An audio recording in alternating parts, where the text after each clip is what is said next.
The opinions expressed on this program are those of the host, guests, and callers, and not necessarily those of this station, staff, management, or advertisers. Coming to you on stations coast to coast, it's the Makin It radio show with your hosts, self-made millionaires Tommy Runfola and Todd Williams. Tommy Runfola, founder and president of one of America's top technology, consumer products, and media companies. Author, investor, and National Entrepreneur of the Year nominee. Tommy has worked with 5 U.S. presidents and vice presidents. Todd Williams, founder and CEO of Inc. Magazine's 2013 fastest growing food and beverage companies in America. A former NBC TV personality and Harvard Business alumnus. Makin It is the source for success stories and in-the-trenches information that outlines a roadmap to the American dream. And now, here's Tommy and Todd. Welcome. This is Tommy and Todd, America's favorite entrepreneurs, and we're making it today. How's it going today, big guy? Good. Rolling. All right, you're rolling. That's a Limp Bizkit. Yeah. Well, yes, it is, Todd. Verse, but yes, it is. That's where I feel. We're gonna have to redo redo our show intro to include Limp Bizkit. Limp Bizkit? Limp Bizkit That's a good sampler. one. I like that. Well, those aren't Limp Bizkit shoes you're wearing. No, they're not. I was just admiring your shoes, Those Brittany. boots stilettos. Thank you. You know, we're on video. Ankle boots Your wife's stilettos. going to be admiring them next, isn't she? Then she's going to have to buy some. Every time you buy something new, it costs me know. money. Have you noticed that? Yeah. I just... Sorry, I have good taste. You just quit sending her those expensive purses, too. Tommy's got his Ferrari Playboy. Right, exactly. Shell Let's turn it back on him. Racing T-shirt on. It looks sweet. Wait, later in the show, you're going to hear more about Playboy because we've got something where I'm going to bring in And Tommy, the weren't you 80s just, and Playboy. Okay. driving a Ferrari around recently? Didn't I catch a glimpse of that on something? I've been known to drive a red Ferrari, got you, buddy. Back particularly at ya. in Florida, Oh. where it's housed. Seems we all have expensive tastes, Yeah. which Nice, is why nice, we nice. have to make it, right, guys? Exactly. Yeah, Todd has a Ferrari as well. Yes, I'm aware of that. Let's not try to get us killed here. Yeah. He's all right. raced it. I've been in the By back the seat. fruits of our hard I was work. scared. Okay. All right. Well, America's listening, Brittany. What's happening today? Okay, awesome show today. First up, we're on our Show Buzz segment. We're going to be discussing the show Nathan For You. We'll get to that in a second. I thought it was hilarious, but I'm excited about that one. Then we have a special guest today, Emmet Apolinario, who is with Sunbelt Business Brokers, and he's going to be discussing the landscape of the business world in 2017 and what it looks like to buy or sell a business in this economic landscape. Yeah, I can't wait to hear that, and I know Emmet is a real expert. Oh, he's so in depth and so in detail. He's awesome. Then we're going to be finishing discussing, is there another version? What's the next version of the dot-com bubble burst that could possibly happen, and when do we think that might happen? Looking into the economic crystal ball here. We can always depend on a bubble bursting in some industry. Predictably. Yes. Making it show buzz. The show Nathan For You. It's on Comedy Central, and it premiered in 2013, spring of 2013. And I actually was not familiar with this show before we decided to feature it. And I think it's absolutely hilarious. I was agree. literally dying laughing because he's so serious when he's doing it. So the way the show goes, he comes in like he's trying to save a business. He actually really legitimately has a business background. Right.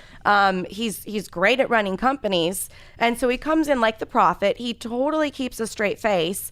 And then he has extremely absurd, outlandish suggestions for them to turn around their business that essentially could make profit, but they're really unpolitically correct. Yeah. And he pushes people's buttons in that sense. And then he's also really socially awkward when he's delivering his presentation and his proposals to them.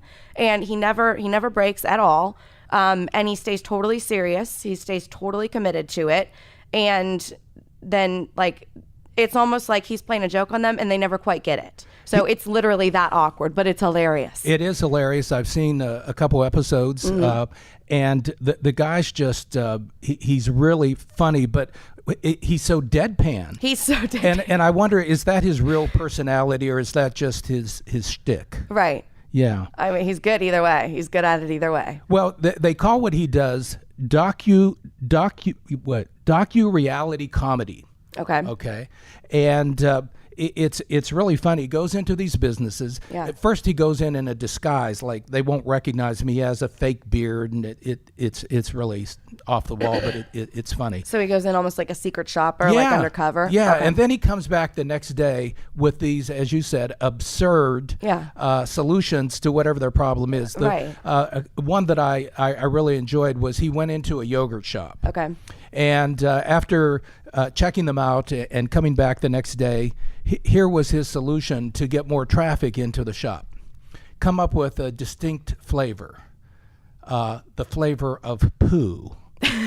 Okay. Then he has a radio show do this big announcement about this new flavor, and the reality is that people come by the droves to check out this new yogurt flavor called poo. Right. And what did most people think? It tasted like poo. Right. So while he got a lot of people in, they didn't get a lot of repeat business. Right. So it was kind of a failure. But it made for good reality TV. I watched one of them. The first one I watched, actually, that just solidified how hilarious his whole thing is to me. He was basically consulting for a liquor store.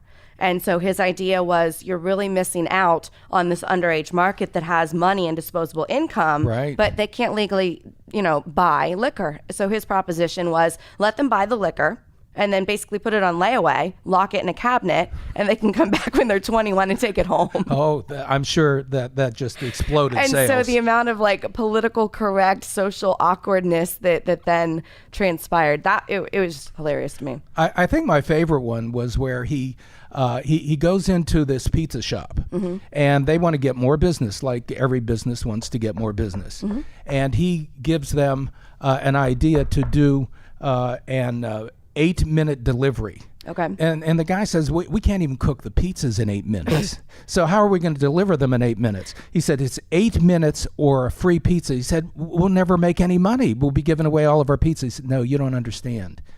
The pizza we give away is going to be 1 inch thick, 1 inch in diameter. Okay. Okay. So the poor pizza guy, he goes out and he's late for every delivery and everybody's demanding their free pizza. And he comes back to them, I have it right here for you.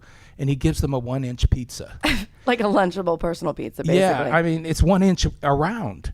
And so these people, some of them just laugh, but this big muscular guy with tattoos didn't think it was so funny. Yeah. And he threw him out of his house and was very nasty to him. And so he and Nathan Fielder, the pizza delivery guy, Nathan Fielder, are sitting out on the rear of the car eating this pizza that the guy rejected and talking about business. It was really funny. So, Todd, what did you think about it? What he's actually doing is a form of what's called design thinking. Mm-hmm. And it's actually when you think so far outside of the box that people don't even think to go there. Yeah. So it's like how the cell phone was created. Like somebody had to say, what would it be like to talk on a phone with no wires? Mm-hmm. That seems ridiculous. Right. But somebody went there, and then they actually started the process of inventing a great new technology. Yeah. And so in all comedy, there's truth. Mm-hmm. And so what he's saying is, I think it's great because he's saying that when you have a business problem, to go into a form of thinking that will get solutions that you didn't think were possible. Yeah. And so he's just going further with it, but it's one of the best lessons in business on one of these business reality shows that you can get. And on Comedy Central, too. One of the best because actual business lesson shows is on Comedy Central. Because the truth is in the joke. It seems, if you look back at some of the greatest inventions in history, mm-hmm, people laughed at them. Absolutely. Right. So it would seem like comedy, like, right, are you serious? And a lot of times entrepreneurs out there, they get upset when people laugh at their ideas and say they're not going to work. Right. And they're actually, a lot of times, in the right direction of coming up with a new innovative solution than one's thought of before. The one show where he had this guy that owned an electronics store, a small electronics store, and he said he was getting taken out of business by the Best Buy that came in the area.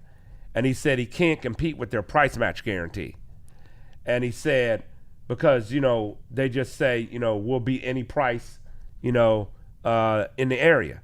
So Nathan said to lower his prices so low, almost free, that Best Buy has to lower their prices to $1 per TV and then buy all their TVs At $1. at $1 and then sell them for a big profit. That sounds like a Rockefeller move right there. It does, yeah, with oil. When I looked at, when he said it to the guy was like, huh, okay. And he said, I mean, does that sound like something that would work? He said, yes. And he said, you want to do it? He was like, okay. He was hesitating like, Sure. I know this sounds like it works, but no one's ever done It's this. so obscure. And then Should he pull the trigger on it? Nathan said, are you doing anything? You busy? He was like, no, not really. Like clearly, because I'm not having many sales. And then he said, okay, now when they come in, he said, we're going to get a drove of people coming in to buy TVs at this $1 price point. Right. So now we have to do something to deter them from buying it. So he said he made this dress policy where you have to wear a tux and dress up. Oh my goodness. Everything. And then Which that is accomplishing that. That is a solution. And then he built a wall up where you get to the TVs behind there, and a door was the size like only you'd have to crawl through. Yes. Like get on your hands and knees and crawl through. But I could see a lot of people in tuxedos crawling through there for $1 TV. Right. But then when you crawl through the door, he had an alligator there. A real in front alligator. of the TVs, a real alligator. and he said, so he stuck with his, it's $1, but this is what's happening. And so by deterring people away, they still could say, hey, this small electronics store has TVs for $1. You got to give it to me for $1 and buy them. But it was easier to go to Best Buy because you didn't have to face an alligator. But even though it was so funny, like the extent that you will go to. Yeah.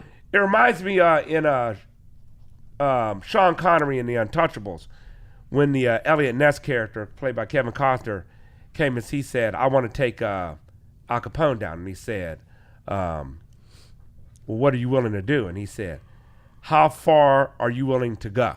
Mm-hmm. Right. That's the thing. That's what it is in business, really. Of course.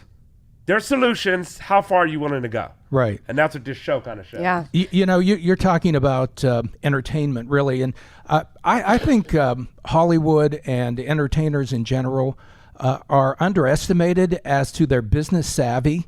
I realize they do something like this just for laughs. But the fact of the matter is that entertainers are very savvy. If you look at Madonna and Lady Gaga and some of the things they do to attract attention to themselves and so on, I mean, it's really amazing how savvy they are about business. I've been to business conferences where Madonna spoke, and she really is not Madonna, but Lady Gaga, and she really is a very sophisticated businesswoman. Yeah. I mean, that's why they call it show business. Yeah. Right. Because it's really business, and a lot of people who go into entertainment actually don't make it because they find out that it's still business. Right. Yes. And the reality And it's is not just entertainment. to be able to continue to perform your art and to be a performing artist, you have to have that business side so that you Right. can stay in business Yes. to keep practicing your art form. Absolutely, yes. I think this show, since we're basically reviewing it for the audience out there, I think my take on the show is that it's a great show to watch if you look beyond the comedy of it. Right. And don't just get all involved in just like thinking it's entertainment, but Right. look at the truth in it. And you can learn a lot about business thinking in that show. And I think it's really valuable to show the places that people don't look where there's money. I mean, obviously you don't want to and you can't sell alcohol to Right. minors, and keeping it in a locked cabinet until they're 21 on layaway isn't a very realistic idea, but it shows that there is money someplace that nobody else is looking at it from that angle. And if you can see it, then you can capitalize it, and that money's all yours. And it's a unique selling proposition to give somebody an inch pizza for free. That's true too. yeah, Absolutely. it's all about how to outthink your Everyone. problems. Everyone. Yeah, and that's the name of the game. Exactly. And still, at the end of the day, create a win for the customer and a win for your business. Right. And we know a win is in the form of profits for a business. It's called and money. growth and such great things like that. All right, we're going to take a break. When we come back, we're going to be interviewing Emmet Apolinario from Sunbelt Business Brokers.